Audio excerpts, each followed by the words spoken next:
పదవి విరమణ చేశారు కానీ పెదవి విరమణ చేయలేదురా బాబు, మాట్లాడుతుంటారు. Retired but not tired, retired but not tired. Mind active గా ఉంది, మనసు కోరికతో ఉంది. పోవాలా, విడివాడ పిలిచారు వెళ్ళాలని చెప్పని. మన మచిలీపట్నం వాళ్ళు పిలిచారు, వీసీ గారు కూడా ఉన్నారు ఇక్కడ. మచిలీపట్నం వాళ్ళు పోయి నెలలో మచిలీపట్నం వచ్చాను, గుడివాడ వచ్చాను. నిన్న ఆరుద్ర గారు రామలక్ష్మి గారి శత జయంతి హైదరాబాద్ లో ఉన్నాను. దానికి ముందు రోజు ఎస్పీ బాలసుబ్రహ్మణ్యం గారి విగ్రహావిష్కరణ హైదరాబాద్ లో ఉన్నాను. దానికి 10 రోజుల ముందు సావిత్రి గారి 90వ జయంతి, మహానటి సావిత్రి 90వ జయంతి దాంట్లో పాల్గొన్నాను. ఎందుకంటే తిరుగుతూ ఉంటే, జనాన్ని కలుస్తూ ఉంటే, విషయాలు వింటూ ఉంటే, విషయాలు చెప్తూ ఉంటే ఆ వచ్చే ఉత్సాహం చెప్పదనేవి కాదు.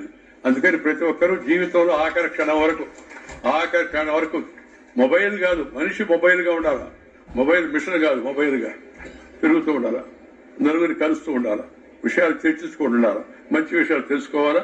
మనం పిల్లలకి మంచి విషయాలు చెప్పాల్సిన అవసరం ఎంత ఉందని సందర్భంగా మీ అందరికీ మనవి చేస్తూ ఈ రోజు ఇక్కడికి వచ్చేటికి అవకాశం నాకు కల్పించిన కళాశాల యాజమాన్యానికి, ఈ వజ్రోత్సవ కమిటీ వారందరికీ పేరు పేరున హృదయపూర్వకంగా ధన్యవాదాలు తెలియజేస్తూ, మీరు కూడా ఓపికగా ఎంతసేపు ఉన్నందుకు మీ అందరికీ కూడా హృదయపూర్వకంగా ధన్యవాదాలు తెలియజేస్తూ, ఈ నేలకు, ఈ గుడివాడ నేలకు, ఈ భూమికి మరొకసారి ప్రణామం చేస్తున్నాను నేను.